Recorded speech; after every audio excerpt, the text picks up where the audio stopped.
एक दिन अर्चना अपनी बहू पलक से कहती है। बहू, मैं क्या सोच रही थी कि बहुत दिन हो गए तुझे मायके गए हुए। तू अपने मायके होया, तेरी माँ को भी अच्छा लगेगा। माँ जी, बार बार मायके जाना अच्छा नहीं लगता और माँ से मेरी बात तो फोन पर होती रहती है। अरे मायके जाना अच्छा नहीं लगता? पागल, वो तेरा पहला घर है और मायके की कमी ना कोई भी ससुराल वाला पूरा नहीं कर सकता। कुछ दिनों के लिए अपनी माँ के पास चले जा, उनको भी अच्छा लगेगा। और शुक्र मना भगवान से कि तुझे मेरी जैसी सास मिली है जो तेरे बारे में इतना सोचती है, वरना आजकल कहाँ सोचते हैं लोग बहू के बारे में इतना। हाँ माँ जी, ये बात तो आपने बिल्कुल सही की। मेरी बहुत सारी सहेलियां हैं, उनकी जो सास है ना वो इतनी ज्यादा चालाक है कि अपने फायदे के लिए ना अपनी बहू को बेवकूफ बनाती रहती है। और एक आप हो, हमेशा मेरे बारे में ही सोचती हो, बहुत प्यार करते हैं आप मुझे। मुझे ना कभी भी अपनी माँ की कोई कमी महसूस होने ही नहीं देती आप तो। बस बस, अब तारीफ ही करती रहेगी क्या मेरी? तुझे भी तो याद आती होगी ना अपनी माँ की। जब मैं शादी करके आई थी ना अपने ससुराल, तो मुझे भी अपनी माँ की बहुत याद आती थी। भले ही तेरी शादी को अभी कुछ ही दिन हुए हो, लेकिन फिर भी तू अपने मायके जा। तभी वहाँ पलक का पति अनमोल आ जाता है और अनमोल अर्चना और पलक से कहता है। बस शुरू हो गया मायके जाने का ड्रामा। कहीं नहीं जाना इसे। आए दिन मायके जाएगी तो ससुराल कैसे संभालेगी? देख, तू मुझे मत बता कि क्या करना है और क्या नहीं। ऐसे ही कुछ दिन बीत जाते हैं। पलक अपने मायके चली जाती है। अब पलक अनमोल को फोन करके ये कहती है कि वो उसे आकर ले जाए, लेकिन अनमोल उसकी बात को बार बार नकार रहा था। इसलिए पलक अपनी सास को फोन करती है और कहती है, माँ जी, मैंने अनमोल जी को इतनी बार कॉल किया और बोला कि आकर मुझे ले जाओ, वो है कि सुनते ही नहीं। अब मेरी नई नई शादी हुई है, अकेले आऊंगी तो अच्छा नहीं लगेगा, उनको बोलो कि मुझे आकर ले जाए। बहू, अब मैं तुझे क्या बताऊं? बोलना तो नहीं चाहिए, लेकिन अब प्रॉब्लम ऐसी आ गई है कि मुझे बोलना पड़ रहा है। वो क्या है ना कि अनमोल की जॉब चली गई है और घर में थोड़ी सी प्रॉब्लम चल रही है। इसीलिए अगर तू अपनी माँ से कुछ पैसे ले आती तो हमारी थोड़ी मदद हो जाती। अच्छा माँ जी, फिर भी कितने पैसों की जरूरत होगी? बेटा, यही कुछ 1.5 लाख रुपए। और चिंता मत करना, जब अनमोल की जॉब लग जाएगी तब मैं तेरी माँ के सारे पैसे लौटा दूंगी। पलक किसी तरह से अपनी सास को 1.5 लाख रुपए ट्रांसफर कर देती है और थोड़ी देर बाद अपनी सास को फोन करती है और कहती है, माँ जी, मैंने तो पैसे ट्रांसफर कर दिए, अब अनमोल जी को बोलो कि मुझे आकर ले जाएं। अरे बहू, तू मेरी बहू नहीं बल्कि बेटी है और मैं तुझे ऐसे तकलीफ में नहीं देख सकती। इसीलिए अभी तू कुछ दिनों के लिए वहीं रुक जा, क्योंकि घर की आर्थिक हालत बहुत ज्यादा खराब हो गई है। और जब सब कुछ ठीक हो जाएगा तो मैं तुझे खुद आऊंगी लेने के लिए। अब अर्चना के हाथों वो पैसे लग जाते हैं। दोनों माँ बेटा मिलकर उन पैसों से खूब ऐशो आराम करते हैं।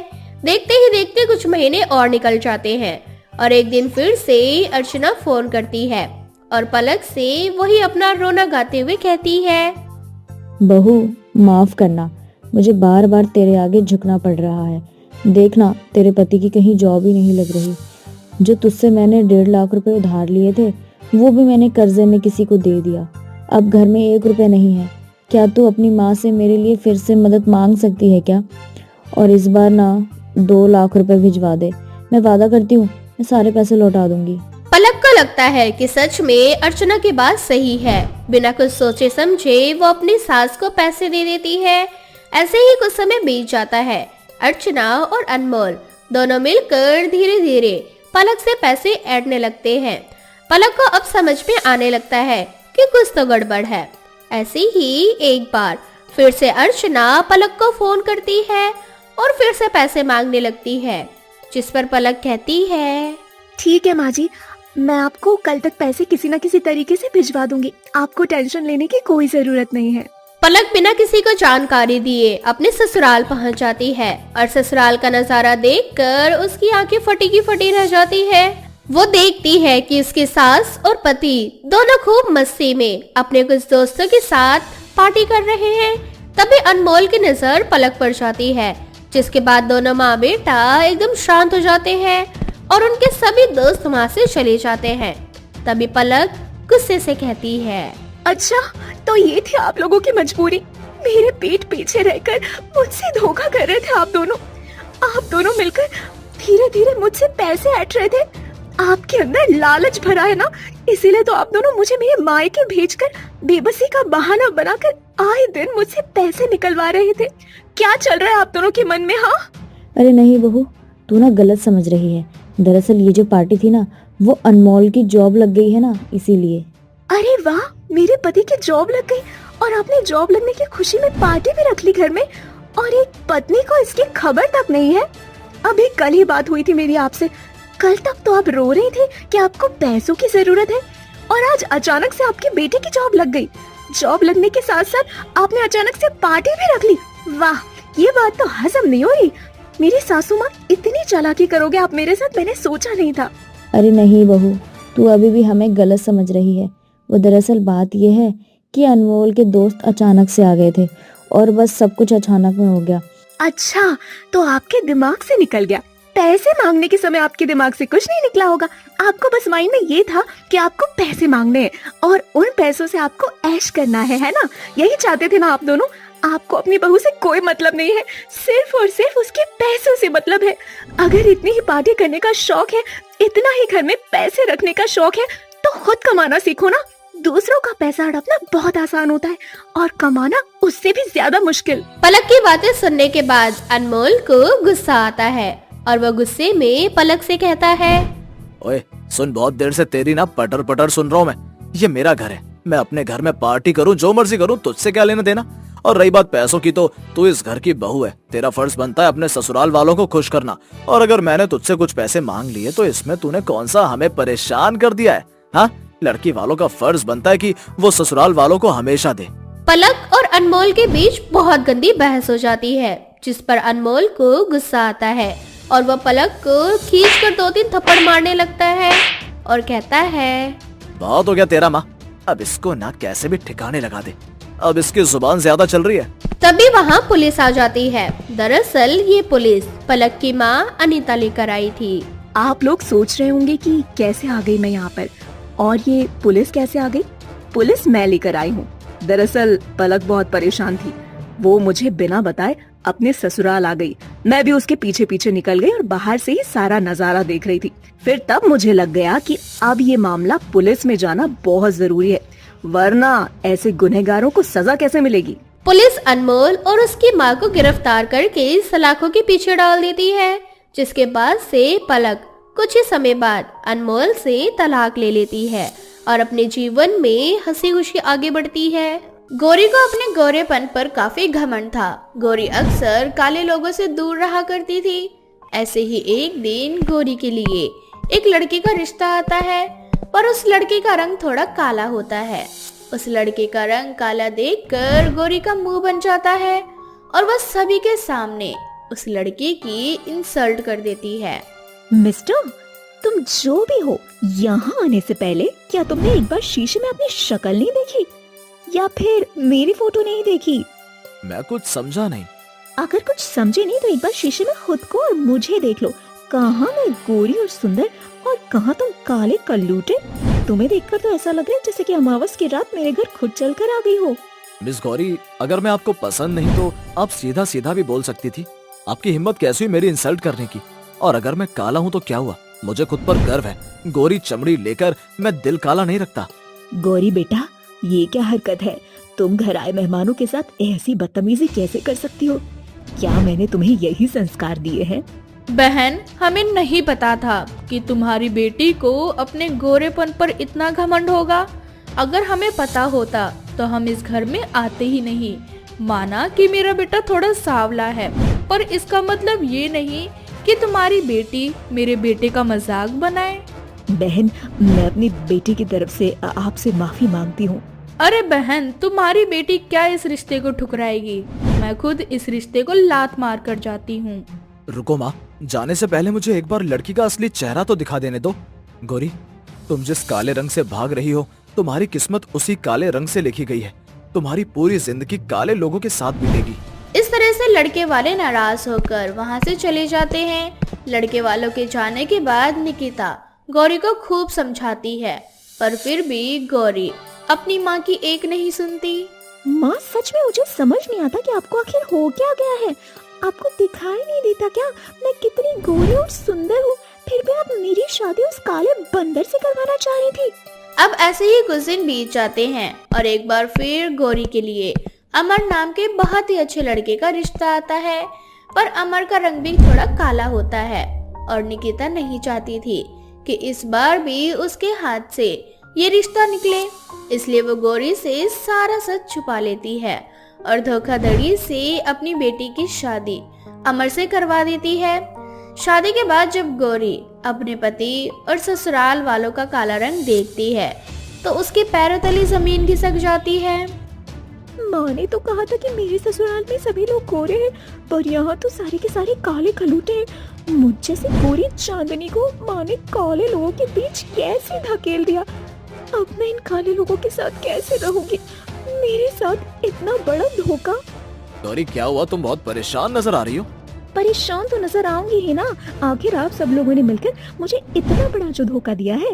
माँ ने मुझे कहा था कि लड़का और उसका पूरा परिवार दूध की तरह गोरा चिट्टा है, पर आप सब तो कोयले से भी ज्यादा काले निकले। मैं काले लोगों के साथ नहीं रह सकती। देखो गौरी, तुम्हें मेरे साथ नहीं रहना तो मत रहो, पर मेरी माँ को दिल की बीमारी है। प्लीज मेरी माँ के बारे में थोड़ा सोच लो और मुझे कुछ दिनों का समय दे दो। अगर तुम घर आते ही इस तरह से मुझे और मेरे घर वालों को छोड़कर चली जाओगी तो मेरी माँ ये सदमा बर्दाश्त नहीं कर पाएगी। देखो मैं तुम्हारे आगे हाथ जोड़ता हूँ। अच्छा ठीक है, पर मेरी एक शर्त है। इस घर में मैं 1 महीने से 1 दिन भी ज्यादा नहीं रहूंगी, क्योंकि तुम लोगों का काला रंग देखकर मुझे घुटन हो रही है। मुझे डर लग रहा है अगर मैं इस काले ससुराल में रही तो शायद मैं भी काली ना हो जाऊं और मेरे होने वाले बच्चे वो भी तुम्हारी तरह कोयले के खदान निकलेंगे। नहीं नहीं नहीं नहीं, मैं ऐसा नहीं होने दूंगी।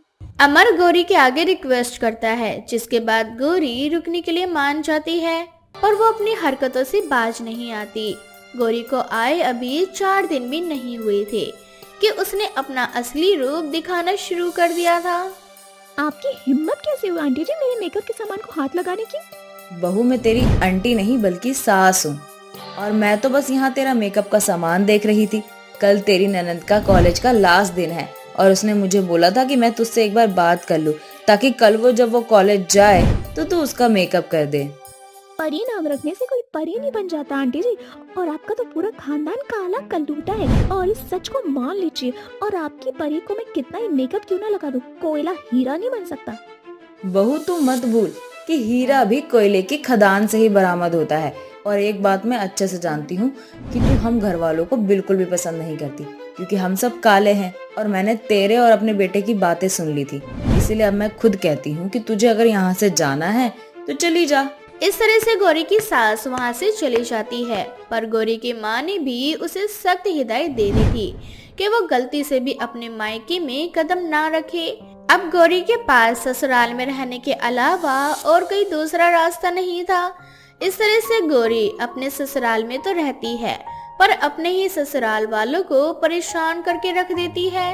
एक दिन गौरी फोन में कुछ मेडिसिन देखती है जिसे लगाने से सुंदरता और गोरापन और निखार आता है। अब क्या था, गौरी फटाफट दवाई मंगवा लेती है। उस दवाई को खाने के बाद गौरी का मुंह पूरी तरह से खराब हो जाता है। ये मेरे चेहरे को क्या हो गया? ये तो पूरी तरह से खराब हो गया। अब तो मैं अपने दोस्तों के साथ पार्टी करने भी नहीं जा सकती। उन लोगों ने मेरा ऐसा चेहरा देख लिया तो मेरा कितना मजाक बनाएंगे। गौरी के रोने की आवाज सुनकर परी वहां आती है, और जब परी देखती है कि उसकी भाभी का चेहरा पूरी तरह से खराब हो गया है तो वो घरेलू नुस्खे से एक लेप बनाती है और अपनी भाभी के चेहरे पर लगा देती है। भाभी आप चिंता मत कीजिए, इस लेप में किसी भी तरह का केमिकल नहीं है। आपको बस 1 हफ्ते इस लेप को लगाना है, फिर देखना आपका रंग और रूप पहले से भी ज्यादा उभर कर आएगा। और होता भी बिल्कुल ऐसा ही है। गौरी 1 हफ्ते तक उसी लेप को लगाती है और 1 हफ्ते के अंदर अंदर गौरी का गोरापन और भी ज्यादा निखर कर आ जाता है। ये देखकर गौरी को अपनी गलती का एहसास होता है। माँ जी, अमर जी और परी, आप तीनों मुझे माफ कर दीजिए। अपना काला ससुराल देखकर मेरे पैरों तले जमीन खिसक गई थी, क्योंकि मैं हमेशा से चाहती थी कि मेरे ससुराल भी मेरी तरह गोरा और सुंदर हो। मैं कभी भी काले लोगों के साथ बातचीत भी नहीं करती थी और यहाँ मुझे काले लोगों के बीच रहना था। ये सब मेरे लिए एक्सेप्ट करना बहुत मुश्किल था, इसीलिए मैंने आप लोगों के साथ इस तरह की हरकतें की। बहू इंसान तो गलतियों का पुतला होता है और हर इंसान से कोई ना कोई गलती जरूर होती है। वैसे ही तुझसे भी हो गई, लेकिन मुझे खुशी इस बात की है कि तुझे अपनी गलती का एहसास हो चुका है। भाभी, अब जब मुझे लड़के वाले देखने आएंगे ना, तब तो आप मेरा मेकअप करोगी ना अपनी तरह? खुद से भी कहीं ज्यादा अच्छा मेकअप करूंगी मैं तुम्हारा। लड़के वालों की तुमसे नजर नहीं हटेगी, देख लेना। इस तरह से गोरी बहू का काला ससुराल अपनी गोरी बहू की गलतियों को नजरअंदाज कर देता है और उसे माफ कर देता है। तो वहीं दूसरी ओर गोरी भी अपने काले ससुराल को दिल से अपना लेती है और पुरानी सभी गिले शिकवों को भूल जाती है। रामगढ़ नाम के एक छोटे से गांव में निशा नाम की लड़की अपने पति अमित के साथ रहा करती थी। आज निशा और अमित की शादी को 1 साल हो चुका था। इसी खुशी में निशा अपने पति को रात में फोन करती है और उसे अपनी शादी की सालगिरह विश करती है। और योर हस्बैंड? तुम्हें भी। अच्छा बताओ, तुम्हें क्या गिफ्ट चाहिए? मुझे मेरे गिफ्ट में तुम चाहिए, वो भी अभी। मैं चाहता हूँ कि आज तुम अपनी नाइट की ड्यूटी छोड़कर मेरे पास आ जाओ। ये बोलते ही अमित और निशा का फोन डिस्कनेक्ट हो जाता है और निशा खुद से बोलती है, ओफो, फिर से इस कंपनी का नेटवर्क चला गया। एक काम करती हूँ, छुट्टी लेकर घर ही चली जाती हूँ। अमित को बहुत अच्छा लगेगा। इतना बोलकर निशा अपने मालिक से बात करती है और छुट्टी लेकर घर के लिए निकल पड़ती है। निशा अपनी कार से थोड़ी ही दूर पहुंची होती है कि उसकी गाड़ी खराब हो जाती है, जिसके बाद निशा अपनी गाड़ी की डिग्गी खोलकर गाड़ी देखने लगती है और बोलती है, गाड़ी तो बहुत गर्म हो चुकी है, पानी डालना होगा, पर मेरे पास तो पानी भी नहीं है। इस समय मुझे पानी कहाँ मिल सकता है? इतना बोलकर निशा इधर उधर पानी की तलाश में जाती है। तभी उसकी नजर एक कुएं पर पड़ती है और कुएं को देखकर निशा खुद से बोलती है, अरे वाह, कुआं, हो गया पानी का इंतजाम। इतना बोलकर निशा कुएं के पास जाती है और पानी निकालने लगती है। तभी कुएं के अंदर से 2 हाथ निकलते हैं और वो दोनों हाथ निशा का गला दबा देते हैं। अगली सुबह कुएं के पास भीड़ जमा हो जाती है और निशा की लाश देखकर गांव वाले आपस में बात करने लगते हैं। कुछ देर बाद अमित को निशा की मौत का पता चलता है और वो भी उस कुएं के पास आता है, जहां वो देखता है कि कुएं के अंदर निशा फांसी से लटकी हुई है। ये नजारा देखकर अमित पूरी तरह से टूट जाता है। ऐसे ही 2 दिन बीत जाते हैं और एक दिन अमित के पास निशा की फ्रेंड दिव्या का फोन आता है और वो बोलती है, अमित, निशा कहाँ है? 2 दिनों से मैं निशा को फोन कर रही हूँ और उसका फोन ही नहीं लग रहा। तुम दोनों की शादी की सालगिरह भी चली गई और तुमने हम फ्रेंड्स को पार्टी भी नहीं दी है। एक बार मेरी निशा से बात तो करवा। अब निशा इस दुनिया में नहीं रही। 2 दिन पहले हमारी शादी की सालगिरह वाले दिन, उसी दिन उसकी मौत हो गई। वो हम सबको छोड़कर चली गई। इतना बोलकर अमित फूट फूट कर रोने लगता है और दिव्या को सारी बात बताता है, जिसके बाद दिव्या अमित से बोलती है, अमित, तुम रो मत, सब ठीक हो जाएगा। मैं और काजल अभी तुमसे मिलने तुम्हारे घर आएंगे। जिसके बाद अगले दिन दिव्या और काजल अमित से मिलने के लिए उसके घर जाती हैं और उसको दिलासा देने लगती हैं। परंतु ऐसे ही कुछ दिन बीत जाते हैं और एक दिन दिव्या को कॉल आती है। क्या मेरी बात दिव्या से हो रही है? मिस दिव्या जी, आपकी माँ की हालत बहुत ज्यादा खराब है, आप जल्दी से हॉस्पिटल आ जाओ। आप मुझे एड्रेस सेंड कर दीजिए, मैं बस अभी आ रही हूँ। जिसके बाद दिव्या बिना किसी को कुछ बताए घर से निकल जाती है। दिव्या अभी थोड़ी दूर ही गई होती है कि उसकी गाड़ी उसी कुएं के पास जाकर खराब हो जाती है। जिसके बाद दिव्या लिफ्ट लेने की सोचती है, परंतु काफी रात हो चुकी होती है, इसलिए उसे लिफ्ट नहीं मिलती। तभी उसे निशा की आवाज आती है। निशा की आवाज सुनकर दिव्या बहुत हैरान हो जाती है और वो धीरे धीरे कुएं की ओर बढ़ने लगती है। अब निशा कुएं के पास जाकर कुएं के अंदर झांकती है और बोलती है, कौन है जो मुझे आवाज दे रहा है? निशा, क्या तुम जिंदा हो? अगर तुम जिंदा हो तो हम सबके सामने क्यों नहीं आ रही? दिव्या कुएं में झांक रही होती है और निशा को आवाज लगा रही होती है। तभी कुएं में से एक चुड़ैल निकलती है और वो अपने दोनों हाथ लंबे करके दिव्या की भी हत्या कर देती है। और अगली सुबह दिव्या की लाश भी उस कुएं के अंदर फांसी पर लटकी हुई मिलती है, जिसके बाद अमित को विश्वास हो जाता है कि ये कोई हादसा या सुसाइड नहीं बल्कि एक हत्या है। जिसके बाद अमित काजल के पास जाता है और उससे बोलता है, काजल, मुझे लगता है कि तुमने, दिव्या ने और निशा ने कुछ ऐसा किया था जिसकी सजा तुम्हें मिल रही है। निशा को और दिव्या को उनके किए की सजा मिल चुकी है, अब सिर्फ तुम बची हो। ये बात अब तुम भी बहुत अच्छे से जानती हो कि उन दोनों की मौत कोई हादसा नहीं है बल्कि एक साजिश है। तुम मुझे बताओ आखिर कौन है जो तुम लोगों की जान के पीछे पड़ा हुआ है। अगर तुम मुझे सच बता दोगी तो शायद मैं तुम्हारी कुछ मदद कर पाऊंगा। अमित के बार बार पूछने पर काजल रोने लगती है और रोते हुए उससे बोलती है, मुझे लगता है ये सब कुछ अंजलि कर रही है। तुम्हारी शादी से कुछ दिन पहले अंजलि अपने कॉलेज की टॉपर थी। उसके लिए कोई भी नौकरी हासिल कर पाना मुश्किल नहीं था। वो वही काजल, दिव्या और निशा अंजलि को पसंद नहीं किया करते थे। अब चारों के बीच में एक कंपटीशन हो चुका था और उस कंपनी में वैकेंसी सिर्फ 3 थी।